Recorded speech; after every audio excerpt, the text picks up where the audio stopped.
We came to Florence because we were told it's one of those places you just have to visit while you're in Italy. But to be honest, we really didn't know that much about it before we got here. We knew this was where we'd find Michelangelo's David, but that was about it. In hindsight, though, Florence was one of our absolute favorite stops in Italy. This town is all about history, art, food, wine, and of course, romance. Florence is also located right in the heart of Tuscany, making it an ideal base camp for day trips to nearby wine country, the storybook Renaissance village of Lucca, and of course, the Leaning Tower of Pisa. In this video, we'll show you all of our favorite things to see and do, and drop off some history facts along the way. Now, we did have our share of setbacks, but hey, that's all just part of the experience. Stay tuned as we take you inside this cradle of the Renaissance, the romantic city of Florence. See if I ever offer to carry the damn bag again. It's just a little hill. Yeah, thanks. Thanks for that. The best way to explore Florence is with your feet. Even if the terrain can be a bit steep at times. Winding your way through the serpentine streets of Florence is the real trick to unlock this city's charm. Around every bend you'll find historic relics, upscale shops, and of course, gelato. I mean, we had good gelato everywhere in Italy, but I think I have to give the win to Florence on this one. One of our favorite hikes led up the side of a hill on the south bank of the Arno River. Not only was this a good excuse to work off some calories from all that gelato, but it also led to what's probably the most spectacular vantage point in all of the city, the Piazzale Michelangelo. The square itself is dedicated to its namesake, the famed Renaissance sculptor Michelangelo. A replica of his famous David statue sits at its center. This gargantuan bronze twin of David was made from a cast of the original nearly 200 years ago. Because of the statue's massive weight, it took 9 pairs of oxen to drag it up the side of the hill. Pretty impressive. More impressive still are the immaculate views of the city below. I believe the kids would call this gram-worthy. The surrounding gardens are also quite serene and delightful. Just a stone's throw away, well, for Aaron Rodgers, maybe, is the Pitti Palace. This imposing chateau was constructed in the 15th century and has been used as a residence by many powerful people, including the Medici family, Napoleon Bonaparte, and the Holy Roman Emperor. Victor Emmanuel III donated the palace to the Italian people, along with the spectacular gardens surrounding it, the Boboli Gardens. These gardens are home to picturesque branch archways which create a natural maze, adorned with grottos, fountains, and some magnificent works of art. It is well worth exploring.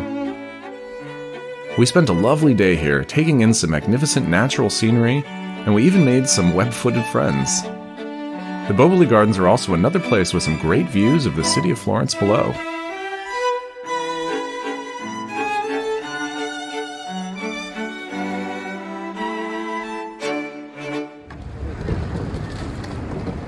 Heading back down the hill, we come to the true heart of Florence, the Arno River.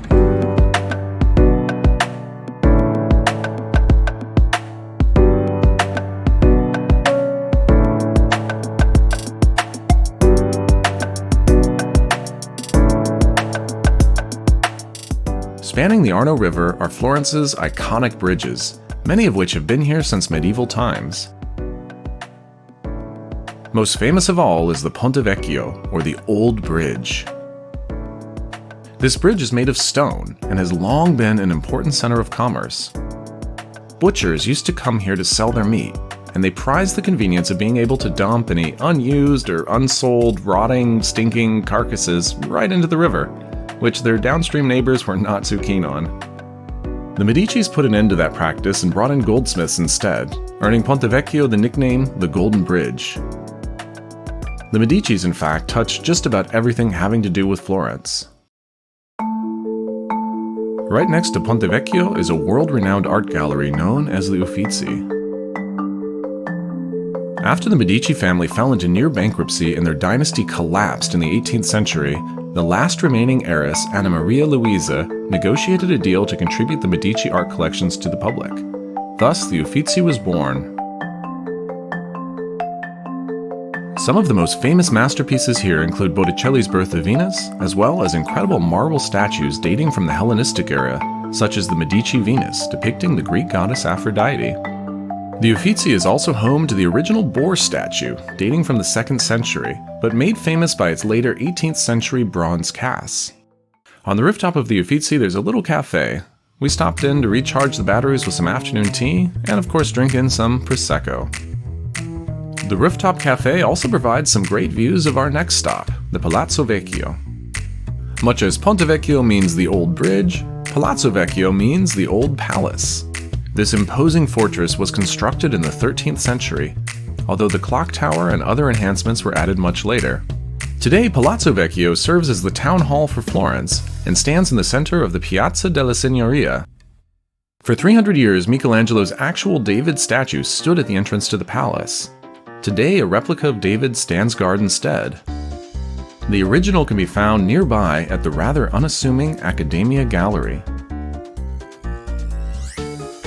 The Accademia Gallery was founded in 1784 and exhibits a wide collection of Renaissance artwork. It also has a musical instrument gallery, featuring various historic and modern instruments, which we thoroughly enjoyed. But let's be honest, everyone comes here to see one guy. Florence's most famous inhabitant, David. This statue is widely regarded as one of the finest works of sculpture ever crafted.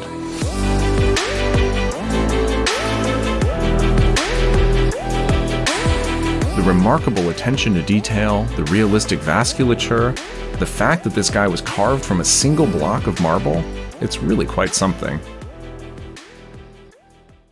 Alright, let's take a brief detour from art for a second. Can I talk to you about religion? Or at least about churches, of which Florence has, well, a few. Most famous of all is the stately Florence Cathedral, Il Duomo. Towering over Florence at 115 meters tall, this basilica ranks as the 5th tallest dome building in the world, and it is still the largest dome ever constructed entirely of brick. The mammoth complex took over 100 years to build, with construction beginning in the 13th century. The polychrome marble facade is a more modern enhancement added in the 19th century. If you're interested in seeing an amazing feat of human engineering, then the Florence Cathedral is absolutely the church for you. But if you're more interested in pizza? Well then, hands down, the church with the best pizza has to be San Lorenzo.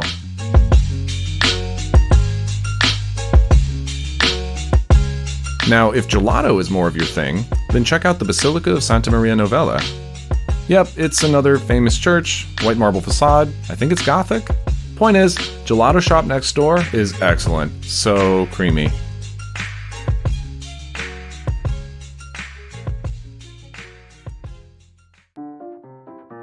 It can be easy to get caught up in the hustle and bustle of Florence and forget where you really are.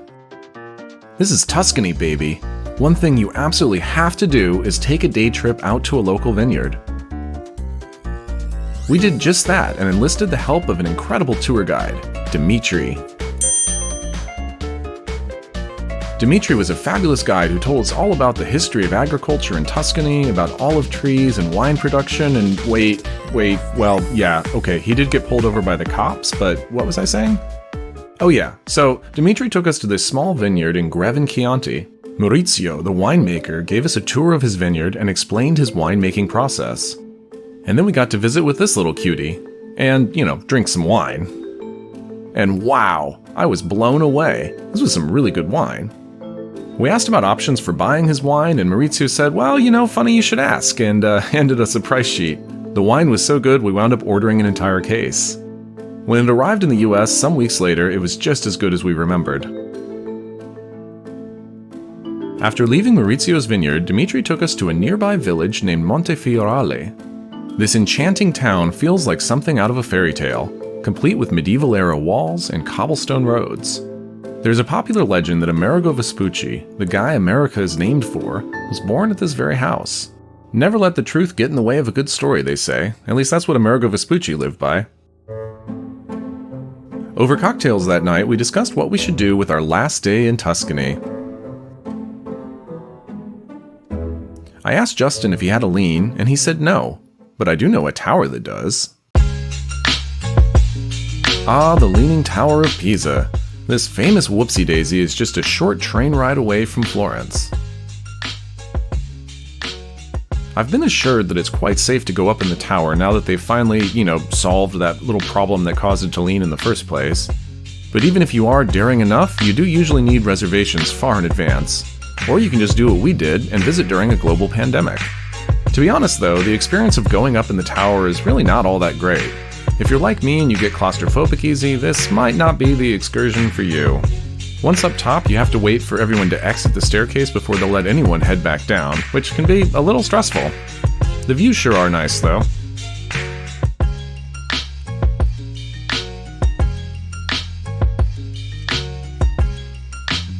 We posed for our mandatory pictures with the tower, but I don't think we got it quite right. What we actually enjoyed far more than the Tower of Pisa was the nearby Camponsanto, the old cemetery. This otherworldly edifice was constructed around a mound of holy soil brought to Pisa during the Third Crusade. The Camponsanto contains a huge collection of sarcophagi and artwork.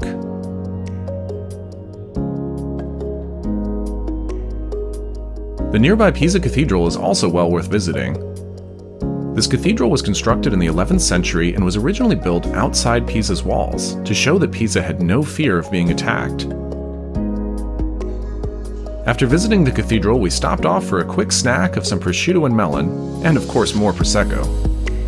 And then we headed back to the train station, but we weren't quite ready to head back to Florence just yet. We had one more stop planned. We took the train northeast through some more amazing Tuscan countryside. And eventually we arrived in Lucca. This is another storybook town that is encircled by a fully intact Renaissance-era wall. It even has a moat.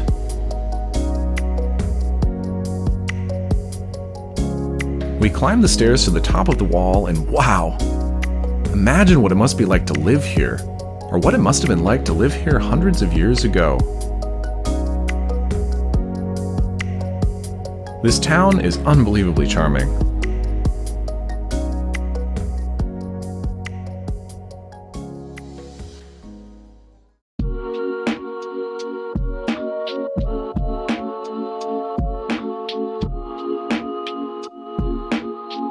Upon returning to Florence, we decided to stop in for a late-night snack. It had been an amazing time in Tuscany. We couldn't believe it was at an end. When we got back to the hotel, we found a lovely parting gift waiting for us. And in the morning, we headed to the train station once more. Our time in Florence had come to an end, but our adventures in Italy were far from over. Next stop, Venice.